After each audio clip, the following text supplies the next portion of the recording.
Support for Elwood City Limits is made possible by Facebook, Facebook.com/Elwood City Limits, Twitter, @ECL Podcast, email, ElwoodCityLimits@gmail.com, and by subscribing on iTunes and following us on SoundCloud.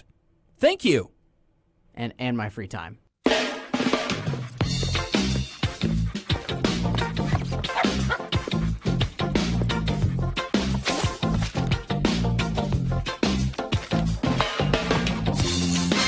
Ho, ho, ho! Not even close to Christmas, but we're in that month, aren't we? Hello, ho, ho! This is Will Young, the host of the podcast you're listening to. That podcast is Elwood City Limits, the episodic Arthur podcast. Of course, talking about the beloved classic, you know him, you love him, children's TV show, Arthur, based on the life of Arthur. And I wouldn't be Will Young without my co-host here. I wouldn't be Will Young in the context of this podcast without my co-host, that's Lucas Mancini. Well, I'm flattered to hear that, Will. Did you get your Christmas shopping done? Yes, I did. All of it? Good for you. Yesterday was the finishing touches, so now I just have to wrap it all. That's my least favorite part. I think I'm 3/4 of the way there. I got a little bit here and there, but besides that, I'm just about done. Cool. It's good to. I started mine late November, and I have the I don't work 9 to 5, so I have the benefit that I can just go shopping in like the late morning, early afternoon on like a Tuesday when nobody is out. That sounds great. Yeah, no, it is. It's really helpful. So that's been a secret advantage of my job. Of course, this is the episodic Arthur podcast. Hope you're enjoying whatever holiday season that you're in, and now we're going to help you enjoy it a little more because we help you break down Arthur episode by episode. No pre-written spiel here. We just kind of get into it. Of course, the best way to enjoy this podcast is to watch the episodes in question. And today, our episodes are Arthur's Family Vacation and Grandpa Dave's Old Country Farm. So make sure to seek it out however you seek out Flash-based streaming video online of a children's cartoon. Hey, not even just Flash. It could be Shockwave, JavaScript, whatever. RealPlayer, if you find a RealPlayer video of Arthur, be my guest. If you find a RealPlayer video of Arthur, links please. Links plus. I bet it's Christopher easier. Links plus. I bet it's easier than you think. There's definitely like some old RealPlayer videos. That's one of my favorite jokes nowadays. Or not even jokes, it's just like references to how old I am of just like it's like kids will never know the struggle, and it's just RealPlayer buffering a live stream. Oh, man, yeah. Leaving my computer open for like 2 hours to watch a 5-minute video of some GameCube game on IGN. Right. Yeah. Or in my case, it's like to watch a 2-minute non-subtitled 56K render of a scene from Dragon Ball Z. With Linkin Park in the background. No, not even. Just like untranslated. Just like, I got to see what Majin Buu looks like. We're not going to get him for like another 4 years. Yikes, that probably wasn't worth it. No, that's actually when I stopped watching DBZ. Okay, so let's kick it off. Arthur's Family Vacation. Started off with kind of a nice piece of music. I think it was kind of the certain way in which I watched this. I think it was pitched a little bit differently than the episode was generally. I have an ear for that kind of thing, like weird. Ooh. When things are pitched kind of weird. So this seemed pitched a little up, maybe to avoid copyright K. So, but I thought that the music actually sounded really nice. It's a scene of Buster and Arthur paddling down like a kind of rapids in the Meadow Croak canoe race as they're both at camp. Some continuity. A return to Camp Meadowcrook. I was surprised, in the same season in which Camp Meadowcrook was debuted. Oh, not that many episodes either. Like, obviously, Arthur airing in, whatever syndication PBS would allow it. But, yeah, absolutely. I thought that, like you said, very cool continuity there. And I thought it was interesting, like, visual continuity, because I think the animation styles or like the storyboard artists are the same from that episode. I did notice that. They both look very similar. I think they use it's like a bit broader inking, and like I think I said before in that episode, looked like it was done maybe early in the in the order of episodes, or at least animated by the same team. That I did notice. It did have like the look of an earlier episode Yeah. in the production schedule. They also have the same Meadow Croak jerseys on, the green and purple. Yeah, it seems to be their scheme.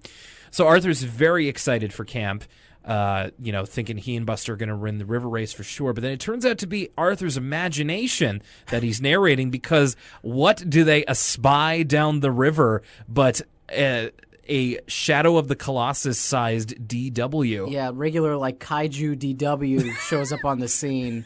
What are the things from Pacific Rim called when you got to work together? Because Buster and Arthur are like a two-person team. Jaegers? Jaegers, That's right. Buster and Arthur got to hop in a Jaeger, finish off giant DW. Alternately, Attack on DW. Attack on DW? That exists. That there's another episode in the future. Oh, yeah. Okay, no, where there is a giant DW gag. I've totally seen that. Yeah. Yes, I know exactly what you're talking about.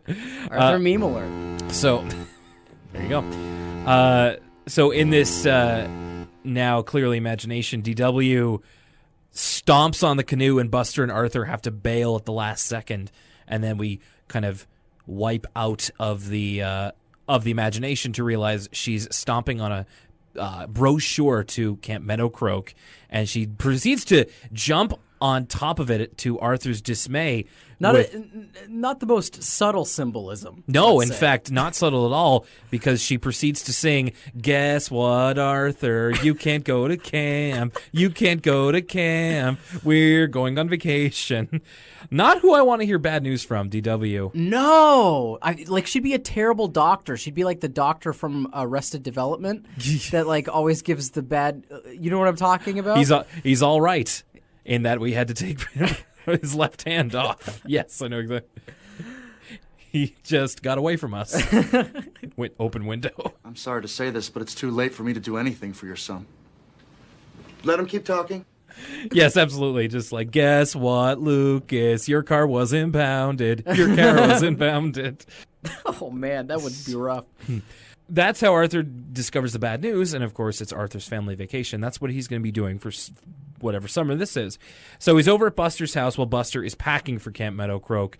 I noticed that when Buster is packing something, he's trying to, doing the classic cartoon gag of, overstuffed suitcase, and he's trying to, push it down, and then it just kind of all flies apart, and you get the classic, poof sound effect. Like one of those real cartoon staples of their sound catalog that probably go back as early as tapes. Probably had that sound effect on an 8-track. So Buster's packing, and Arthur's kind of trying to figure out what he can do to make sure he goes to camp as well. Buster says, "Oh, I forgot." And Arthur's like, "You have an idea?" And he's like, "No, I forgot my skateboard." You're gonna bring really rubbing it in. Yeah, you're gonna bring a skateboard to camp? Maybe it's one of those off-road skateboards from the early 2000s. Oh, with the big wheels. What were those called? They're not like wakeboards. That's something different. I forget. Maybe they were like. I thought they was just called an off-road skateboard, but they have those big chunky wheels. Yeah, and they were really big and then spaced apart. I've never seen one in real life. I've only seen videos of them. I may have seen one in real life. I honestly don't know. So they kind of scheme up the idea of a pitch for Arthur to say that the vacation should be for his mom and dad, while he, DW, and Kate kind of get out of their hair. Which is actually a solid plan. As far as Buster's plans go, that's a pretty good scheme. Because he was minimally involved and let Arthur do the rest of the mental legwork. True. He's the idea man. Arthur is the workhorse of the two. But I say, in this case, just let him go. I understand the value of family vacations and all that, but, if Arthur is this, jazzed about going to camp, when, last year he was, dreading it. Why? Just let him go. Be with his friends. You know what I'm saying?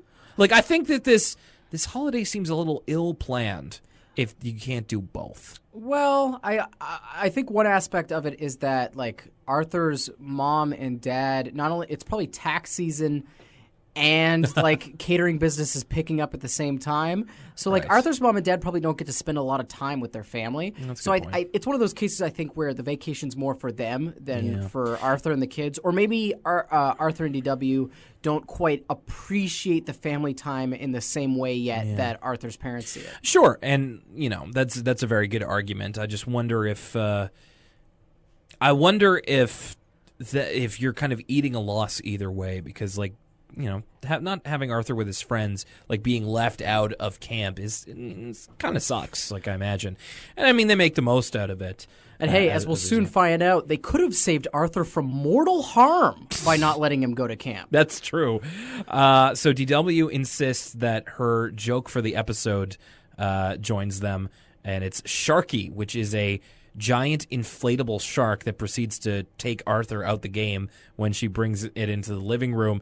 I gotta say, so I tried to measure it up with how, so Arthur's probably, he's 8 years old. He's probably, 5 feet, probably? Yeah, roughly. Somewhere between, 4'8" and 5. So Sharky is towering over him. So I gotta say that Sharky's gotta be anywhere from 7 to, I'm gonna say 10 feet. So I didn't remember this episode at all until I saw Sharky. And I remembered that detail. I was like, oh, this is the episode with Sharky in it. Yes. Does he ever make another appearance, or is he just a one-off like the Toad? Maybe, but I don't. This is definitely his most prominent role. I actually would think that maybe Sharky has more visual appearances than the Toad. Sharky reminds me of that Strange Addictions episode where the guy has a relationship with all the inflatable animals. Oh, jeez. Again, I feel like we got into some nasty territory last time. Well, so I'll stay away from this. But jokes on you. I cut that from the podcast. Oh no, you're probably going to cut this one as well. Well, let's leave it at that then. Arthur has a great setup here, and his mom dunks on him twice. He's just like, if I'm old enough to take out the trash, aren't I old enough to choose my own vacation? And you know what though? Still, I had to give it to him. He's putting his best foot forward. Yeah, she's really trying here. But first off, his mom literally says, "You didn't think that was really going to work, did you?" Which Arthur's like, "It's worth a try." And I'm like, "She got him, got him." And then a second time, she's like, "You do have a point though." And he's like, "I do."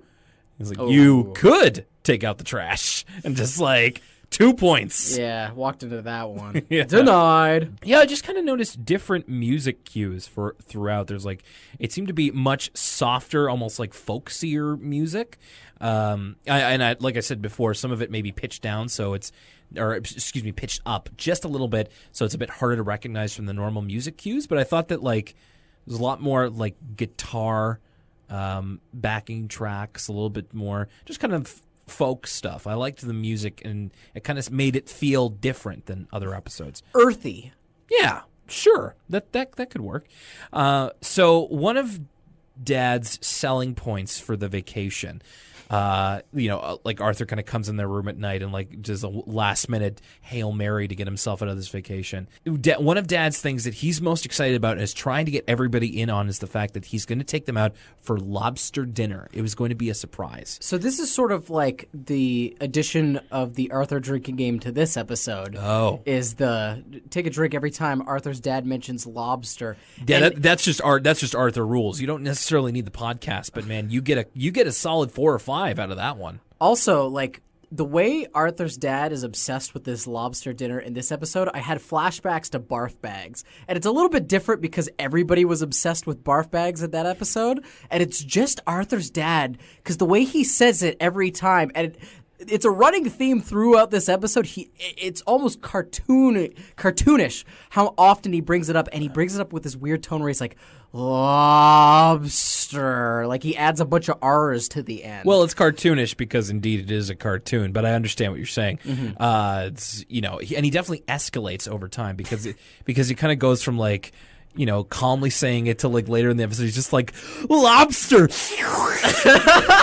Lobster, lobster, lobster, lobster, lobster, lobster, lobster. And as a connoisseur of the culinary arts. Yes. I'm sure Arthur's dad, and we'll soon learn more about this, that he really appreciates a good lobster. The delicacy that is lobster. But I also thought this might be a clue as to the geographical location of Elwood City. You thinking maybe they vacationed in Maine? Right. Well, since they would have to go to a place where lobster would be like a special thing, Sure. I assume they're not close to a coastline. New England? I assume they're not close to New England, and I assume Sorry, Elwood City isn't in New England. Oh no, I'm in Maine. Yeah, sorry, I was guessing as to where they would vacation to. Right. But like I have a note later on that's just like they drive quite a ways out, so this is definitely out of their way over like the Trans-State Highway? The interstate, excuse me. But the interstate highway, it seems that they're going on and off of. I did think it was like a clue, though. Like, if they're not near the East Coast, they're probably, again, another clue pointing towards them being in the American Midwest, somewhere around Illinois, that area. Yeah. That makes sense. It's starting to add up. So I had a huge gripe with this because he uses it in an advertisement, and then Arthur's like, well, then maybe it could be fun. Listen. Listen here. Family vacations, right? You want to try and cater this as much as possible to the kids, or else you would take a vacation with you and the wife on your own. If you're including the kids, you need to keep them in mind as much as possible. Okay. Lobster dinner for an 8-year-old, a 4-year-old, and a baby? No, none of that. No. Like, what 8-year-old likes lobster? I love lobster, and it took me till I was a teenager to warm up to it. It's tricky, right? Because we have the perspective of we're from Nova Scotia, so we're from like one of the lobster touchstones, right? Yeah. Everybody has lobster. Right. I think it's like one of those things where in TV shows where people are like, oh, we're going to get to go to the ocean. And it's like this big deal because they live far away from the ocean.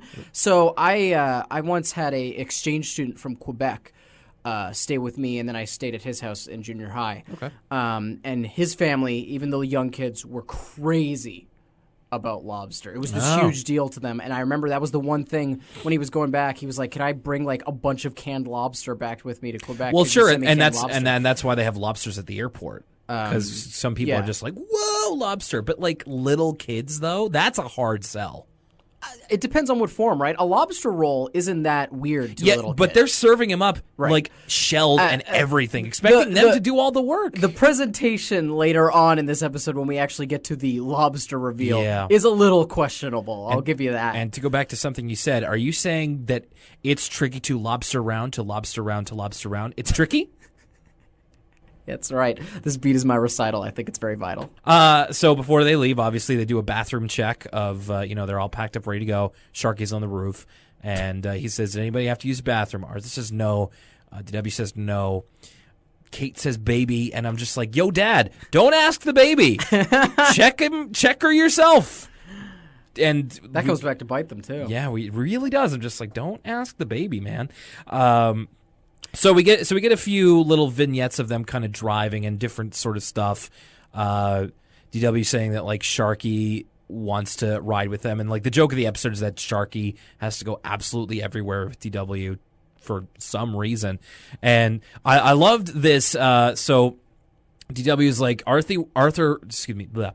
Sharky wants to sit in the car, make Arthur ride on the roof, and Arthur had the greatest little kid reaction to the idea of riding on the roof. He's just like, "Can I?" Yeah, because that sounds awesome. I know, that was the coolest thing when you were a kid, of just like, what would it be like if I had a seatbelt on the roof? Arthur, a big Death Proof fan. Yeah, for real. Like I was like the same thing. Just like, I wish I could ride on the roof. Kate's got some cool shades. She does. She's rocking the cool baby look in this car. She's very cute with her huge sunglasses. So road trips. Did you and your family take many road trips for vacations? Yeah. I used to go camping with my dad a lot, so we'd camp up at the national park that's near us in the city, and so that's kind of a little bit of a drive. And so it's not a super long road trip or anything, but we would drive up there, and you have your sort of road trip traditions where you stop at a Tim Hortons first, and then everybody gets ready, bathroom breaks, and then you drive on out. And also, I've gone on some road trips in the U.S. before. My family drove across Nevada and Arizona before, and that was really fun. Saw the Grand Canyon, Las Vegas, the whole 9 yards.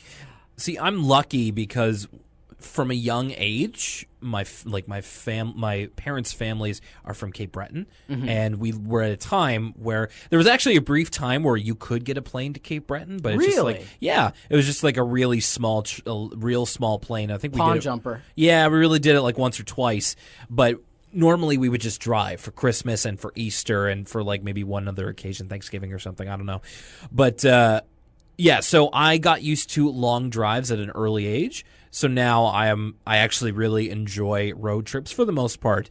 I'm not a huge fan of driving, but I will go on a road trip. Like we would go to basically do like a 6 or 7 hour drive to my grandmother's place near the edge of the province where we live.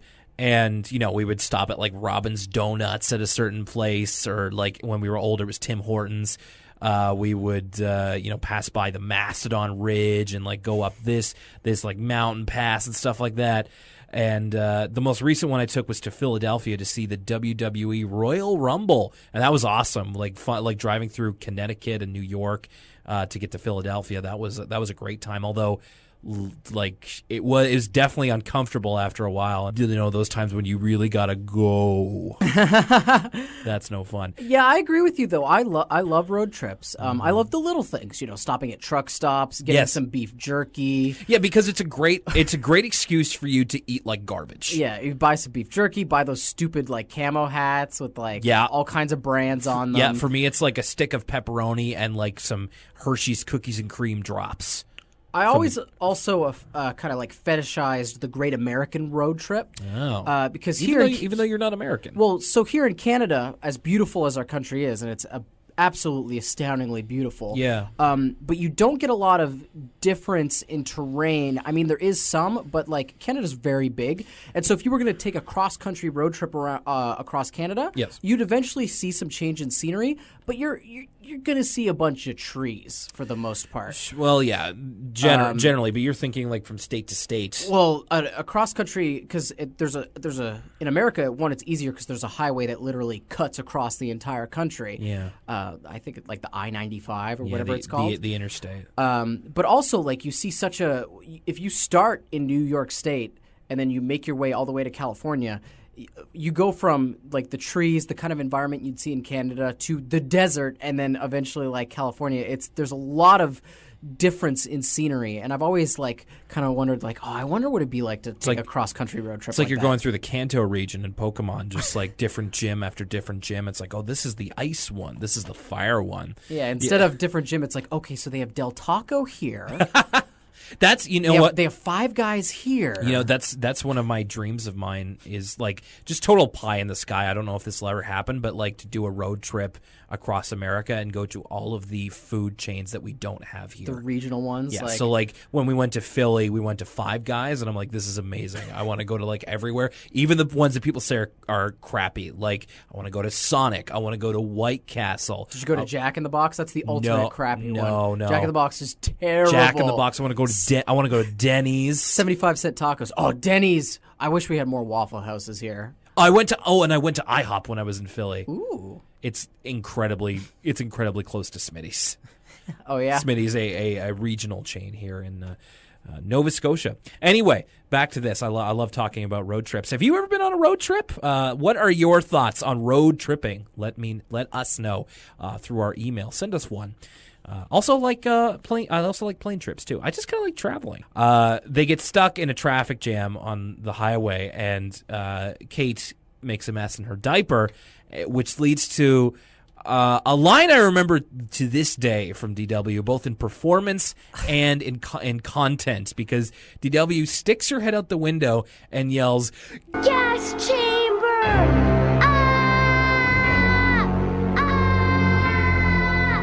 Which I didn't remember this line and found it like it's kind of funny, but I also was like, it's a little shocking. It's just kind of like deeply uncomfortable. Yeah, it's kind of a weird thing to like you can't do that in 20XX. You know what I'm saying?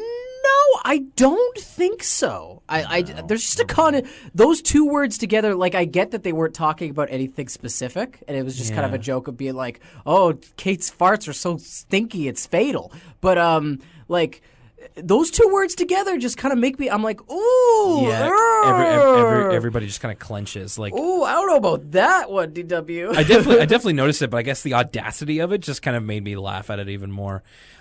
She certainly has the flair for the dramatic. You're telling me, buddy. They're saying like, I'm hungry and we'll eat when we get to the hotel. Okay, rookie mistake, not bringing car snacks. That's true. Right? Like we said at the top of the episode, you got to have your beef jerky, your pepperoni sticks. Well, even when we were kids, my parents knew we got to bring a cooler, we got to throw in some handy snacks, got to throw in some fruit by the foot. Sunny D. Yeah, some fruit juice, some water, some sandwiches. Which is like the most boring thing to eat when you're on a road trip is like you stop in a place that has McDonald's, Tim Hortons, a Subway, and a Robin's Donuts, and you're just like, here's your tuna sandwich. I'm like, no, thank you. But you got to do it. You got to do it. It's how you save money, and it's how you keep yourself, how you get your sustenance. So as we've been talking about all these, fast food brands that you would stop by at a road trip, the kids bring up they want a Jiffy Burger. Which is this like the big kahuna burger of the Arthur universe? Does Jiffy Burger ever come up again, I wonder? I honestly don't know. I know that much later on in the series there's like a KFC like basically approximation, absolutely. But Jiffy Burger, I don't know. And this is kind of alluded to and not seen, but it's just like it's your typical kind of like, yeah, that's what a fast food would be called. And I mean, we've certainly heard worse of restaurant names. So they go to a diner, and apparently all of the hamburger meat has been ordered out by these tough-looking bikers, who are also so tough they drink milk. Hey, that's good for bone density. That's true. So even bikers know that's how they get big and strong. So instead of burgers, they order the Chef's Surprise, so the Chef's Surprise is served to them, and I wrote here, why, like, what is it? Because it looks to me like they just heated up a trash bag and then put it over another heated up trash bag. I think it's like gruel or something. It reminds me of the stuff they give on Big Brother when there's like a challenge where like half the house has to eat like not real food that's purely like sustenance. Yeah. And like it's like gruel, and then the other half of the house gets to eat like real food. That's what it looked like to me, like Soylent or something. Yeah, it looks like total glop. Yeah, glop's a good word. Like just nothing. So the lead into the next scene actually kind of confused me. I wrote this down too. I have no idea how this interaction goes. Yeah, so DW kind of leans over to the bikers, and Mom's a little wary because she doesn't do anything to like make them mad or anything. And after all, she is 4, like saying that she likes their tattoos, and they're lucky that their mommy lets them draw on their arms. And then she kind of looks at the burgers and she says, those look good. And then they transition back to the car, and we see DW eating a burger and Arthur, Mom, and Dad eating chocolate bars. Yeah, I feel like we're missing a reel or something. Like, yeah, it's we're weird. Missing a beat here, but I think if I had to guess, like the implication there is that they did go to Jiffy Burger, but then I was just like, but fast food places don't serve chocolate bars. See, I thought the implication was that, like, DW had won over the bikers Pee-wee's Big Adventure style, and they gave them their burgers. But then why would everybody else be eating a chocolate bar? Like, where'd they get the chocolate bars from? This is a weird... Yeah. It's a weird transition. Yeah, it doesn't make a lot of sense. And speaking of not like making a lot of sense, they look into the car ahead of them, which is like a large kind of... It looks like a dump truck. It's not a dump truck, but it's just like a pasture truck for cows. And they've got like a couple cows peeking out of the back, and then they see a giant inflatable shark. And there's a great moment where Dad's just like, "Did you tie Arky on Ite?" And then Mom and Dad look up, and Sharky's completely not tied on, and somehow found his way into the back of this cow truck, which they had seen earlier. This is a hilarious scene, by the way. Like the parents using pig Latin to try and trick the kids, the kids completely no-sell it too. Like they know exactly what's going on. DW immediately starts freaking out. Once they see it and once they kind of look up, they know what's going on. And it's actually, I thought it was like it's a pretty good approximation of like how this would go down in real life because like they're trying to speak to each other in code, then they find out what's happening, and then DW's like we have to save Sharky, and then Dad's be like, well, maybe we can get you a new one. The DW just starts screaming and won't stop. And this is the most annoying I've ever found DW because she's not even like screaming and changing tone or pitch. She just keeps going ah. And it's like, oh my god! Like if I was in that car, it'd be lunacy. Yeah, like if they looped it, and it's obviously just, it seems to be just a power play by her. What? It's just so funny. Like the whole thing is just like DW wants to get her way, and this is how she's gonna do it. And to be fair, like calls her bluff because I'm sure it's as annoying to them as it was to you. So then they managed to get the truck to pull over, and after tailing it for hours, he says they talk to the guy, and he goes, "Wait, you saw me way back there? That was hours ago." Yeah, and it's like, oh man, this road trip's getting off the rails. That's true. Although to be fair, in a lot of highways, you do see the same cars for a long time, especially if you're going on the interstate. Yeah, I wrote a note here of like they're driving hours to go to what is essentially a beachside hotel from a typical suburb. So that's another, like you said before, we already talked about it, but it's another hint of just like, okay, so where could they be driving to if they are driving hours to go to the beach? Not they don't have to stop over. It's not a day stopover, but it is like a better day's drive. At this point, Arthur's starting to get sold on the concept of staying at the resort. Yeah. We see all these like machinations of Arthur's imagination of what it's going to be like. Yeah, there's like a pool, the beach, and then like lobster dinner. And well, my favorite one of these is, and this would make a great like podcast photo if we were picking the image for this episode. Okay. Is it's Sharky, Kate, and Arthur on the beach. And Sharky and another character both have their own like sunbathing. Yeah, it's chairs. Sharky. It's Sharky and DW. They're both wearing sunglasses. Yeah, Sharky has sunglasses as if he tan. needs like UV protection. Yeah, no, it's pretty good. So they get to their hotel, which first off is not by the ocean because there's in the years that have followed, it's been like a high rise and like a strip mall have been built like in the way. Yeah, the motel owner, he kind of says sadly, he's like, if only you'd come here a couple of years ago. Well, speaking of getting here earlier. Like, so they get there, and he just says, if you'd only been a few minutes earlier, we thought you were a no-show, so we sold off your suite. Like, they got the family fun suite. And then they were a few minutes late, and they sold it off. Like, I'm not versed in getting my own hotel accommodations, but is that, like, policy? So what I think happened here, and so this is why I thought they had to go off route to tail the Sharky guy, right? Is because, I thought he was saying they were willing to wait a few more minutes, but they were actually like much longer late, if that makes any sense. Like they had been late for a while, and they were like, all right, we'll give them 5 more minutes, and then we're selling off the room. And then 5 minutes later, the Reed family shows up. Could be. Sorry, I put this. Motels don't usually have suites though, which is actually kind of weird. Yeah, it is more. It's not a hotel. I think it's a motel. It is more of a motel, especially with how like low rent it is. Like they get this, typical room, and it is very motel. It's like pretty down in the dumps looking. I'm sure the suite wasn't too much better, but at least it would have been something.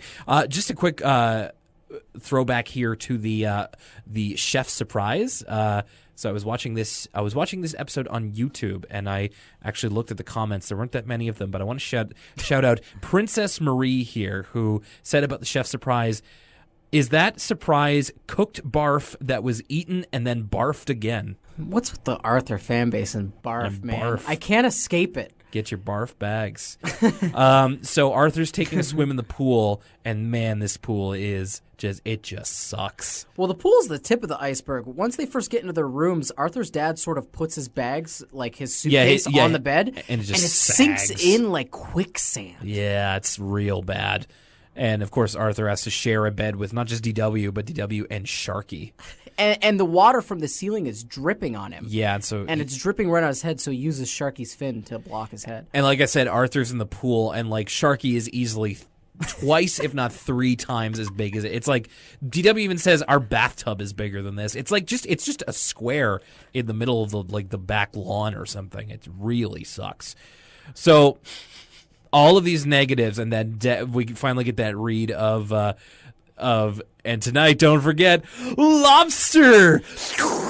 Yeah, Arthur's dad's sort of trying to keep them positive throughout this, and he's like, well, tomorrow we're going to get to see the ocean, and, like, the main thing that Arthur's dad's stoked about is this lobster, and he's like, lobster! So they do go to get lobster, and of course, it's as you'd expect. Like, kids see, like, they may be seeing, in DW's case, probably seeing a lobster for the first time, and then just, like, because she even says, as they take it off, and it's just like it's a giant bug, and just like, yeah, that's probably what it looks like to a kid. Like, what did you expect? Also, you have to not only de-shell your own lobster, but de-shell the kids too. Like, no, thank you.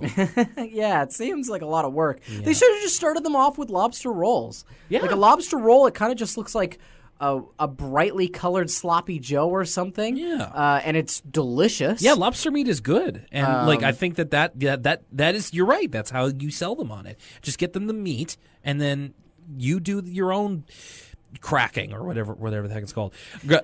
Also the way the artists draw the lobsters in this episode is hilarious, because they're way like fatter than lobsters actually are, and their eyes are much more humanoid. Like they have these weird. It's not just the black beady eyes of actual lobsters. Yeah, they're real mean looking. Yeah. The great shot of a displeased Arthur in his bib, just in the restaurant, folding his arms as like lightning crashes outside. Just like really like one panel art there. There is some good cinematography in this episode, because there's another great shot in this scene where like the reveal of the lobster is the reflection of DW's face in the sort of covering thing. I'm not sure what those are called. And then it gets raised and we see the lobster, the horrifying lobster. So it begins to rain overnight, and then it rains the next day when they were supposed to go to the beach, and then everybody's kind of down in the dumps at it back at the motel, I should say. You know, like mom and dad are just like, you know, I could have stayed home, done this work, and then Arthur's, of course, I wish I was at camp, and DW's like chasing a fly around with a piece of newspaper and accidentally hits Arthur while she's trying to get the fly. And then Arthur gets the paper from her. Looks like he's backing her into a corner to like strike her with it. Yeah. And then he kind of does like he unfolds it and takes a look.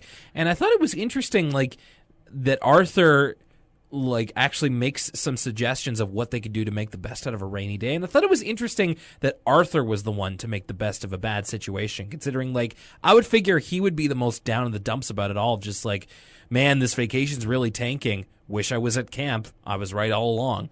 Well, I think he really turns around. It's a little clunky, but I think this was his opportunity for like character growth, because at this point, like Arthur's parents were the ones who were the most positive up to this point, right? But the rainstorm is what finally breaks them, and so even Arthur's parents are like, oh, like Arthur's dad's like, oh, I could have catered that whole thing. Like this is such a waste of time. because of course they're not blind to like. Yeah. You know, they're not like having fun in spite of them. It's just like they have been right along with the kids and like kind of disappointment and stuff.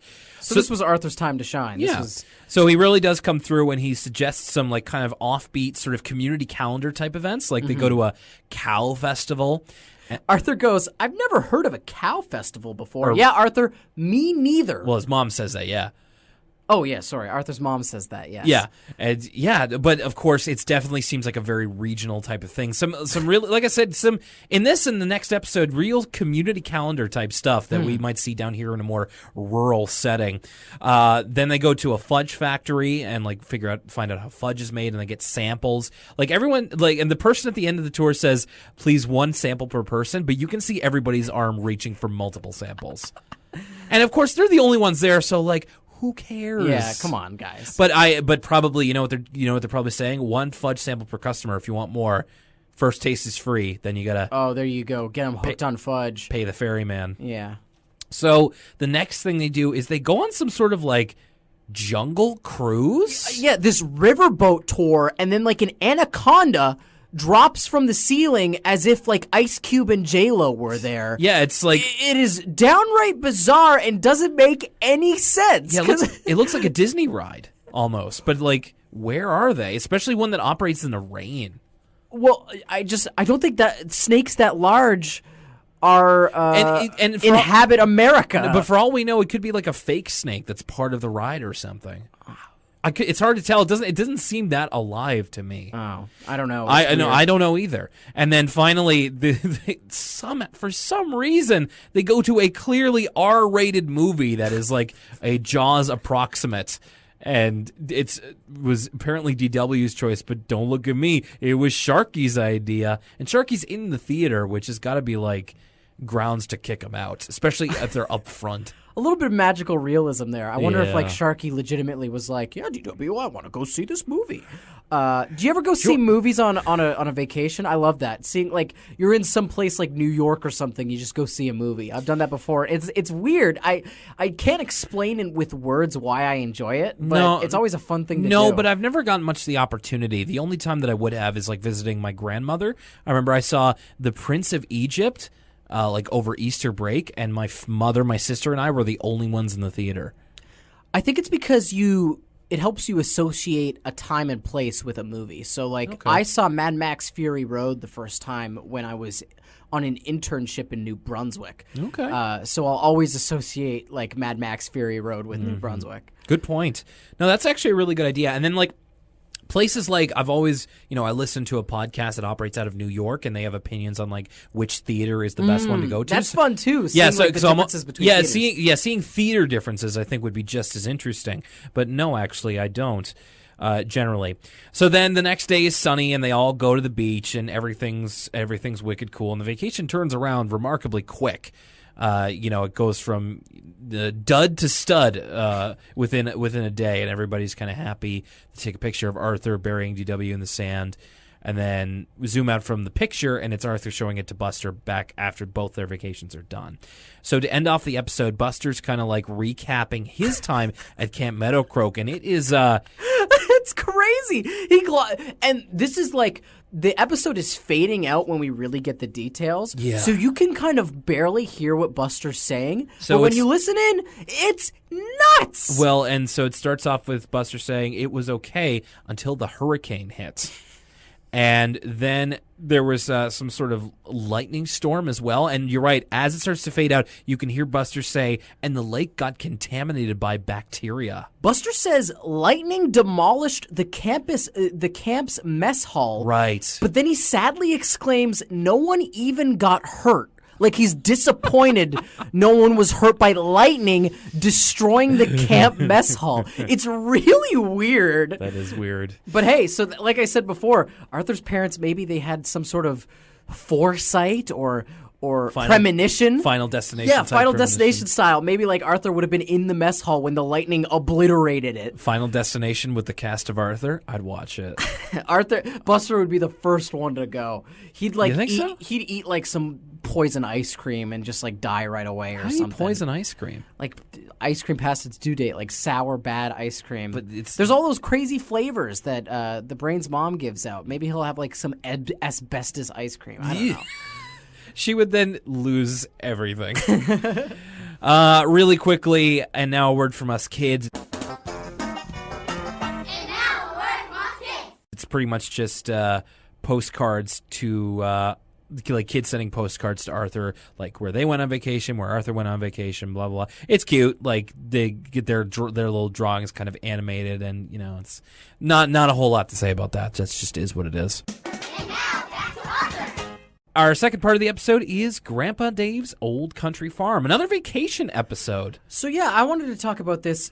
These episodes, I don't want to play my hand too early here, but they have very similar settings and subject matter. Yeah. I find it strange that when they were pairing, I don't know how it works, like how they pick which two episodes to pair together to be a 22-minute segment. Yeah. But I thought this was a really weird pairing because they're almost too close. Yeah, I was going to say the same thing. It's like if you can link them together by a theme, that would be neat. But this is like a little too like mirroring each other almost in places. What I think happened is I think they like to link them together by season. Like it's too dissonant to have an episode that's in the summer and then have an episode in the wintertime. Right. So they probably got to this point in the production schedule and they were like, oh, these are the last two summer episodes or whatever. Yeah. We have to put these two together. All right. Well, fair guess, I suppose. this one starts with Arthur Ferris Buellering and talking about bad times he's had at other vacations that we only get to see little snippets of, like when they went to Lord Caverns, and they're just basically walking around in a dark cave, and DW is hanging from a stalactite. Stalactite or stalagmite? Which one's which? I'm not at liberty to say. I'm just going to say stalactite, and if you want to correct me, well, then correct me. At me. And then their visit to the state capitol, which was crushingly boring. I was like, this is the clue capitol that cracks the case wide open. And I Oh. Googled American State Capitol Rotunda. Turns out a lot of them have it. Oh, So I was so close, though. I was like, oh, man, this is it. Like, which state capitol looks like this? A lot of them have rotundas. Well, now you just have to see which one was built with 16 pounds of limestone or whatever it is. Genuine Saskatchewan soapstone. Soapstone. So soapstone imported from our nation, our great nation of Canada, which is kind of weird. I was like, you'd think they'd have soapstone of their own down in the States. You're welcome, America. So Arthur kind of saying, like, disappointing vacation, but the one that's always the best is when him and DW go to his Grandpa Dave's farm. And so this is the introduction of Grandpa Dave. First off, I don't know, this one might be my show image of just this, like, close-up of a cow, and the cow moos, and, man, it is stoked to moo. Like, he's got this awesome, like, yeah, face on him as he moos. It's great. You just made me realize about these cows, man. We eventually see bipedal cows in Arthur. So this is another one of those animal hierarchies. Really? I think, well, maybe I'm just thinking of Mary Moo Cow, and she might... Mary Moo Cow is possibly a person in a suit. But Mary Moo Cow is a person in a suit, but it's not a cow. She's not a cow, I should say. What? The person inside Mary Moo Cow is not a cow. Mary Moo Cow is a costume. I thought you were saying Mary Moo Cow, like the character wasn't a cow, and I was like, yes. No, sorry. Arthur's getting out there. Yeah, that one is that is weird. Actually, now that I think about it, so many layers to this. So of course, just all of the fun they have in like the swimming hole, just hanging out on a farm, good times like that, and Grandpa Dave serving them some farm-grown corn on the cob. Oh baby, like some of that farm food. That's some good stuff right there. So the episode starts with, this is a different summer vacation where Mom and Dad are kind of staying behind at their house, and Grandpa Dave is picking up Arthur and DW. At this point, it was really hammering home. I was like, man, why did they pair these episodes together? It was just weird to me because I was like, we just saw the Reed family go on vacation. Right, you don't know if it's the same summer. You don't know if it's a different summer. Like, you have to assume it's the same because their ages don't change. But, like, so the parents are staying home because they're painting the house with Kate, obviously.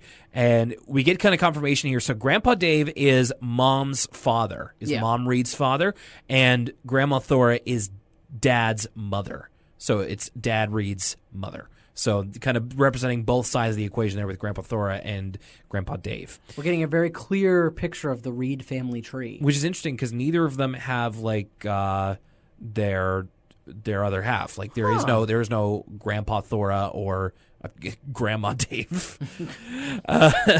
So yeah, Grandpa Dave picks him up in like an old time pickup truck. I thought it was funny on the way there. It's like DW is pointing out like cows, and Grandpa Dave is just like, whoever thought a couple city kids will get excited about some overgrown cattle. And I just kind of really saw myself there because, like, I live in a rural area, and I have for the last couple of years. So I've been to a few like exhibitions and like farms and stuff, but when I was a kid I really didn't go very much, so it's still kind of an unusual thing for me to go to an exhibition and see like cows and horses and stuff.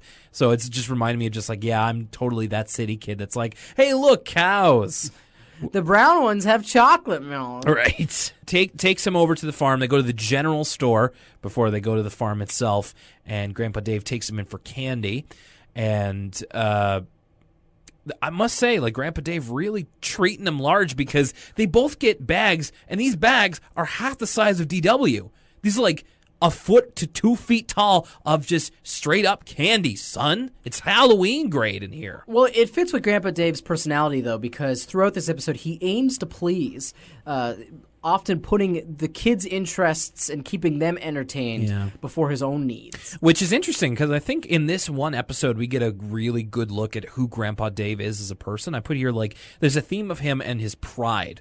And I think that does have to do with putting his grandkids first, which is he's doing it for a good reason, but there's a quick mention here by the owner of the general store that the lumber came in that he was asking for, and Grandpa Dave wants to kind of do everything in its own time, and he wants to do everything by himself, and he kind of sees now's not the time for that, so he takes them back to his place. And so as he's walking out, there's these busybodies that are sitting on the porch. I love these guys. These local country so-and-sos. Yeah, I love this type of character.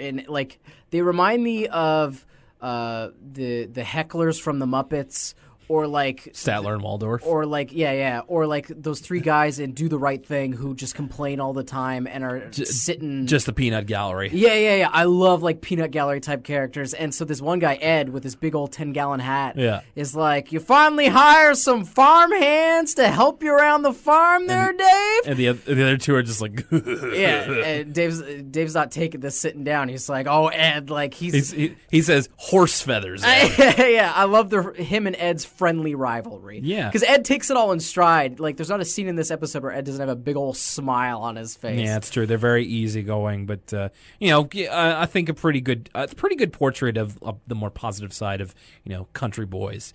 So they go back to Grandpa's place. They notice that it's a little bit run down, hasn't been taken care of in a little bit. But Grandpa Dave immediately deflects them by saying, "Who wants to go swimming?" And they go in the old swimming hole, have some fun, and then he kind of puts them to bed that night. He's kind of got the typical kind of rural kind of wood cottage home, and it looks real nice. So they go to bed, and then the first thing that's amiss is that DW runs screaming out of her room and gets on Arthur's bed, and she says, "Arthur, my room is full of chickens," and drags Arthur in with a flashlight to confirm this is happening. She also says they're big and white and they smell funny, and I was like, me? Oh, well, trust me, you smell wonderful. Oh, thanks. Well, I am big and white, so they got 2 out of 3 ain't bad, or ain't good in this case. Arthur doesn't believe DW. He thinks it's a part of her overactive imagination. Yes. And that I would totally act in this situation like Arthur does. Sure. Oh, yeah, sure, your room's full of chickens. Well, they go to look anyway, and I absolutely love this reveal. It's really funny because he does the old, he starts in one place and goes to one place, then eventually ends up where they are. So he's kind of darting the flashlight around the room. It's just bed, desk, dresser, chickens? And then the sight he sees is something out of the Ocarina of Time. The room is completely overrun with these chickens. Yeah, they're just the cuckoos. Yeah, are just on top of and you're looking for a guy with a big mustache just to sleep on DW's bureau that you have to wake up. Yeah, absolutely. That's a great one. I can't believe I didn't think of it. So that night, Grandpa Dave's just I plumb forgot I put him there after the henhouse roof fell in. So then DW and Arthur have to share Arthur's bed while the room is co-opted by chickens. And so that's a funny line, but this is our first look in this episode really seriously about... This episode deals with some complicated subjects. Grandpa Dave is getting older, both physically and mentally. He forgot that the chicken house was caved in, and he's having trouble keeping up with the farm. Arthur and DW really quickly initially assessed the farm and it's kind of looking more run down since the last time we were here. And so this is our first look into maybe Grandpa Dave's not having such an easy time taking care of the farm as he would have used to have been. Well, it's funny you mention that because I know that a bit later in the series we do have episodes that address Grandpa Dave getting older, in many different ways. And it's interesting that that's always tied in with this character is him kind of getting older, whereas someone like Grandma Thora is never really her age is never really a thing. Or even Great Grandma Thora. Or whatever her name is. Well, yeah. She's only around for that one episode. Oh, really? Does she never come back? She's ancient, whoever she is. Yeah, I can't confirm that, but I don't think so. I don't remember that. So he takes them for ice cream the next day. So we get their favorite flavors, Rocky Road and chocolate chip. So I think it's Arthur's is Rocky Road and DW's is Chocolate Chocolate Chip. So I wonder where the hyphen is in the name Chocolate Chocolate Chip. Well, is it after the first chocolate or the second? No, I don't think there's a hyphen because it's chocolate ice cream with chocolate chips. So it's chocolate chocolate chip. Okay, my brain's starting to hurt. All right, it's just chocolate ice cream with chocolate chips in it. It's the way it is, my friend. They want him to take a little bit of initiative and fix the hen house, so of course DW can have her own room, and of course that it can just be fixed. But Grandpa Dave again kind of deflecting, and DW says, "Will you buy that lumberware for the hen house?" And Ed's also kind of there, like you said, kind of local busybody, but also a contemporary of Grandpa Dave. So he's just kind of he's just like peeling a potato. Yeah, he's like whittling. Or he's whittling. Excuse me, I don't know why I'd be peeling a potato. And so he does he like several times in this episode he offers to help Grandpa Dave like with the stuff around the house, and Grandpa Dave says, "The day I need your help is the day hens give milk." So another really homespun saying. I gotta say, I really I was watching this episode late at night, so you can imagine what kind of mental state I was in, because it took me like for a split second I was like, wait a minute. I was like, do hens not give milk? And then after I thought about it for like half a second, I'm not that dumb. But I was like, okay, wait, never mind, Lucas. Wake up. Drink this Red Bull. Well, it's like, where do you get milk from if not from a hen?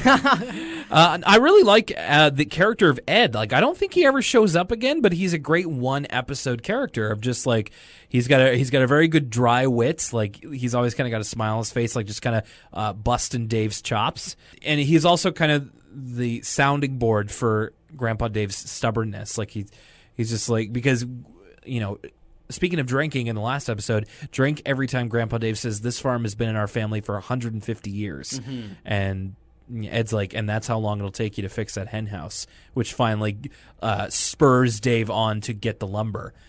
If we were going to cast this episode like a live action remake of this episode, Ed would be played by that guy with the cowboy hat. His name escapes me. From Sam the Big Lebowski. Sam Elliot. You knew. See, this is how good the casting was. You knew it, when I said that guy with the cowboy hat. You knew exactly who I was talking about. Now I know your farm's been in the family for 150 years, there, Dave. But you gotta accept help when I'm offering it to you. It's not about Sam Elliot. All right, Dave, have it your way.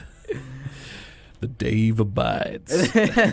No, it's great. And then, so Grandpa Dave does say that he will spend the next day repairing the hen house, and he asks Ed to kind of take them out to Mount Springle so they can go on a bit of a hike. And Ed does take them along. I think that's really cool of him. And it's on this hike they get to like the top of a mountain, and he kind of does summarize his position. And actually a really almost a little bit of a profound moment here, because he's explaining it to two kids.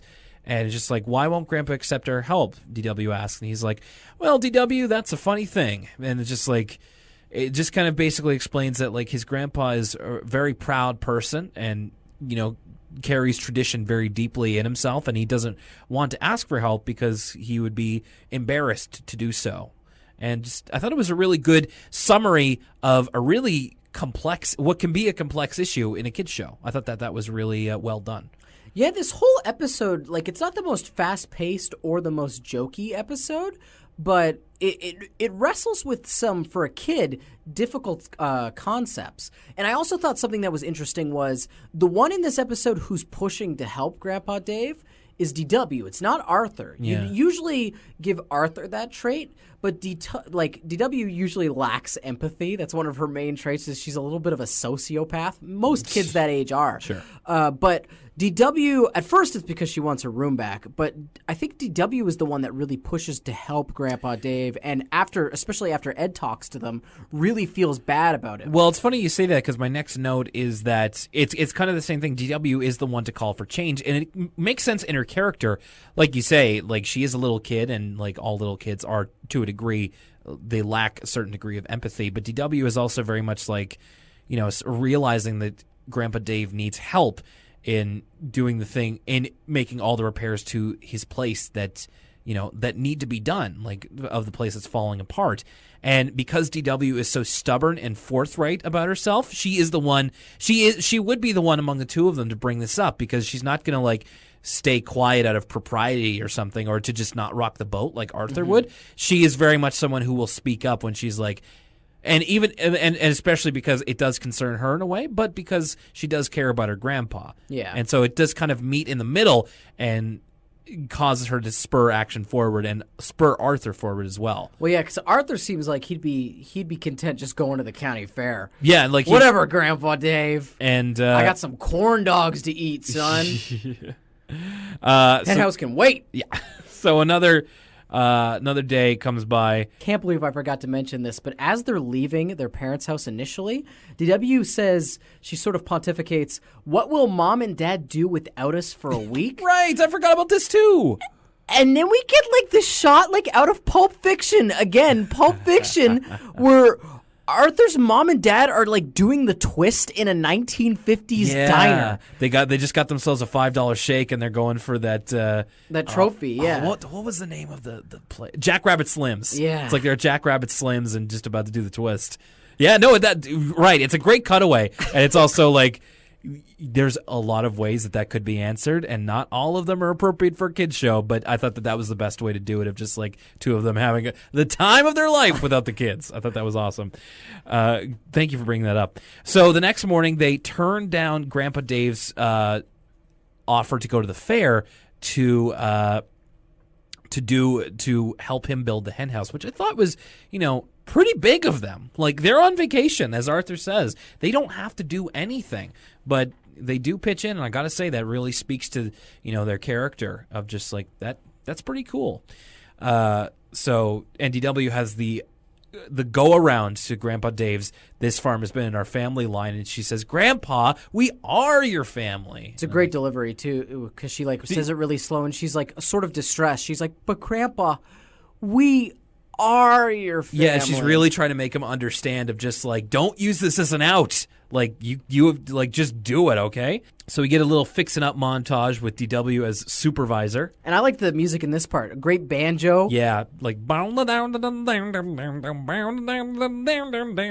really got a kick out of when I was editing the last episode of my banjo impression. So I made myself laugh with that. It's solid. Yeah, thank you. So Grandpa in this one, he takes a huge bump off of the hen house roof. Oh, I didn't even notice this. Well, he takes a huge spill, and that's what causes Ed. Like, Ed's there just kind of watching and not doing anything, and then Grandpa finally concedes when he just does this huge flat back bump. Not even a flat back bump. He like bumps into a bale of hay, and it looks painful. And he's like, got to be in his 70s or late 60s. "Grandpa Dave, this is CZW." "Grandpa Dave, Arthur, DW, what just happened? there was 5 of them. It took 5 of them. 5 of them to build this hen house. Right. So Ed finally gets to pitch in. Grandpa acquiesces, and Ed must be retired or something, because he seems like he's got a lot of free time on his hands. He's offering to either help Grandpa Dave or hang out in front of the corner store and just loiter with his pals. Or loiter at Dave's farm, like uninvited. So they kind of do this montage, and they fix the hen house. It looks really nice.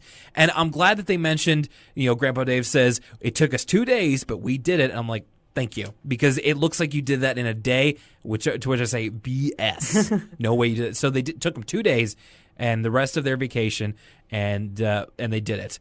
And they're very proud of themselves, and Grandpa Dave is glad for the help. And then Arthur's mom and dad show up, and they're just like, "Look, we built the hen house." And then Arthur's mom's just like, "Gosh, Dad, seems like there's a lot of other things that could be repaired around here." Like the house that they were staying is just kind of falling apart. Well, but I really like this epilogue, because it's sort of like Grandpa Dave's ultimate redemptive arc. Yeah, me too. Because it's kind of it's this episode's got a weird tone where it's like it's kind of sad. Like, it's a little more serious than you might think from the outset. Because Grandpa Dave, it's sad to see someone as independent as Grandpa Dave sort of he's trying to reach beyond his means. Yeah. And he's just too old to physically work on the farm, but he's also like having trouble mentally keeping up with everything on the farm. And so like Arthur's parents realize this too, and since they're older, they can sort of assess the situation quicker.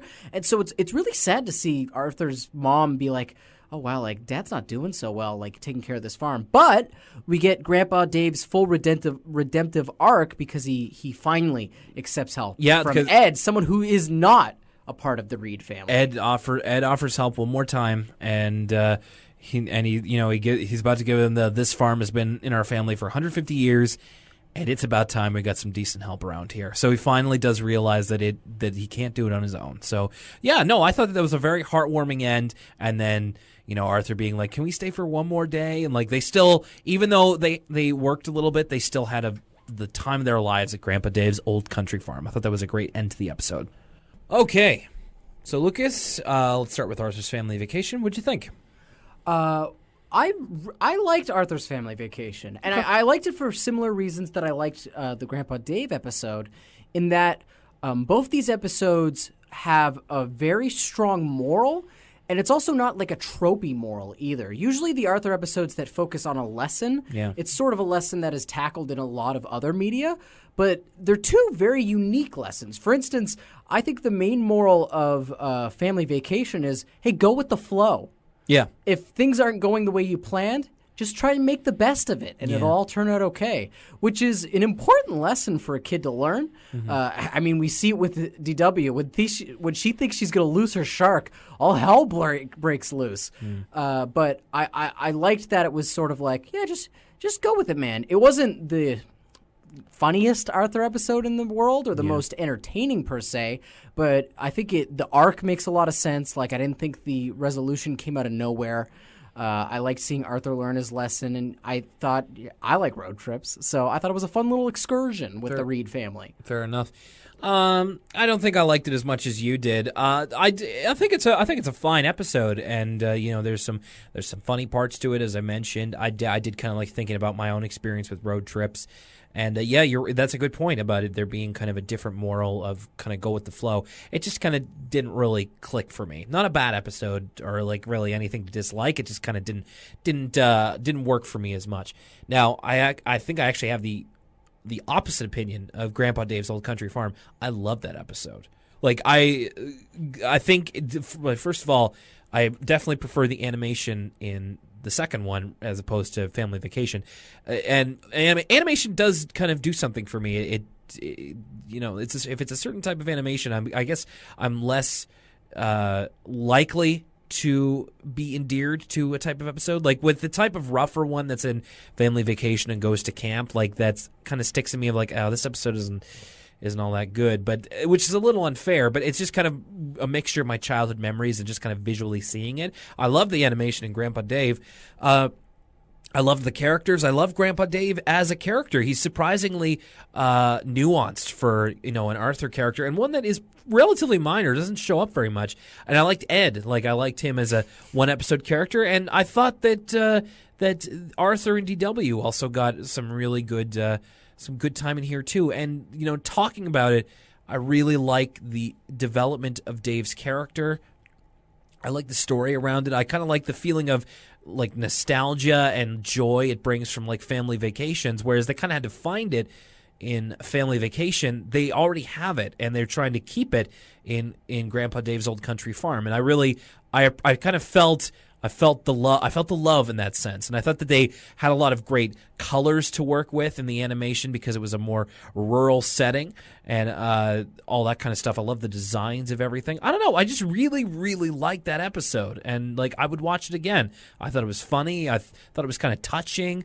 It had like a definite arc for its characters. Yeah, no, I just really enjoyed it. So I would tend to agree, and I would go as far as to say that I think on its own, Grandpa Dave has the best story as a whole of any Arthur episode we watched so far. And what I mean by that is it is the best of any episode we've seen of telling a story with a beginning, middle, and an end, and making every single piece make sense. And because of that, I was the most emotionally invested as I've been in any of these Arthur episodes because the subject matter was serious.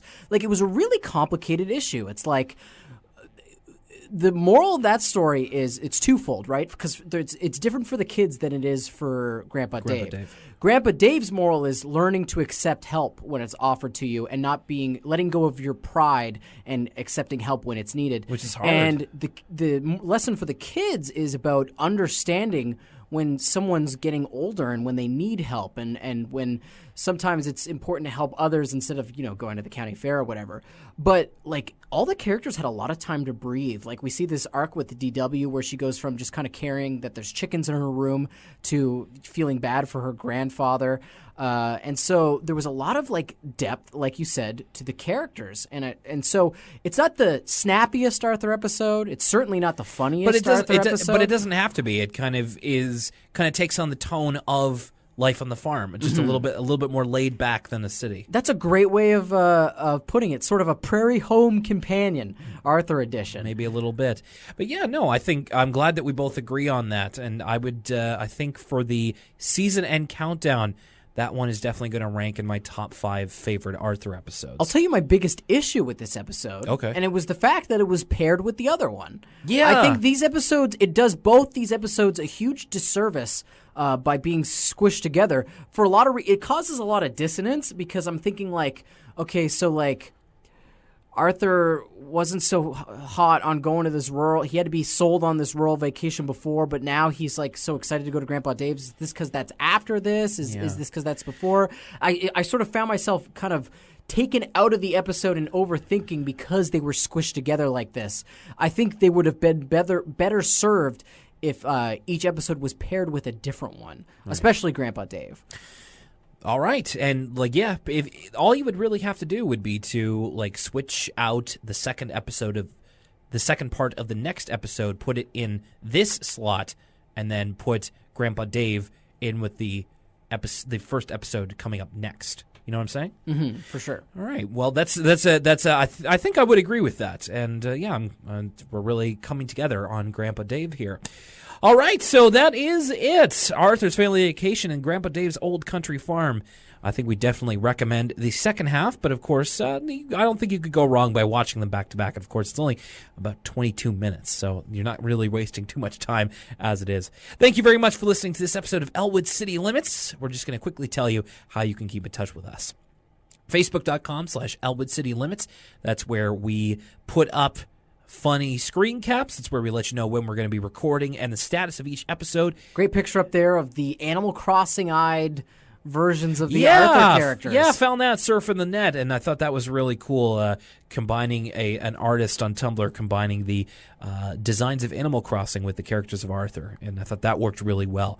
Hey, an Animal Crossing Arthur game? I'd play that. Ooh, that would be good. And, of course, we post a new episode there. You can follow us on Twitter at ECL Podcast for more fun screen caps and retweets.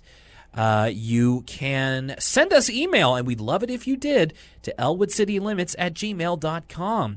Whatever it is, constructive criticism, compliments, anything that you want to answer from previous podcasts or talk about, we will talk about it here on the show. Maybe not the criticism part, but we will definitely take that into consideration for future episodes if you have anything to say. And finally, you can find us on SoundCloud, soundcloud.com/ElwoodCityLimits. You can download from there if iTunes isn't your thing. But if it is, we are available on iTunes, and we always appreciate ratings and reviews. Please and thank you. And finally, next week, we will be back with another episode. This one I'm very interested in, especially the first one, because next week it is Arthur and the Crunch Cereal Contest. No way! Yeah. Okay. Oh, you've definitely piqued my interest. Yeah, and DW Flips. When we originally, came up with the idea for this podcast, Arthur and the Crunch Cereal Contest is one of those touchstone episodes that I still remember from my childhood, I'm excited I'm as well. really looking forward to it, too. It's one of those ones where, I saw So Long Spanky coming up in the next week, and I was just like, oh, man, I don't think that one's going to go well. And I look at this one, I'm just like, oh, I can't wait to do this one. So maybe predisposing it, I don't know. But all the same, very excited for it. I hope you are, too. My name's Will Young. Thanks for joining us. Lucas, anything else to say? Gas chamber! Ah! For Lucas Mancini, this is Elwood City Limits. Thanks a lot for joining us. We'll catch you next time.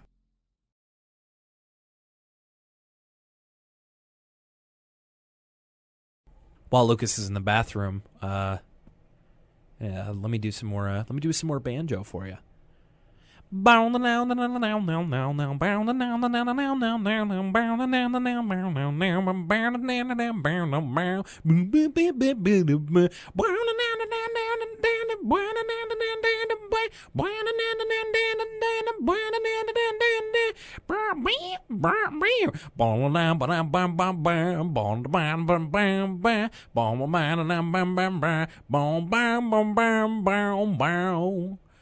Bow, bow, bow, bow, bow, bow.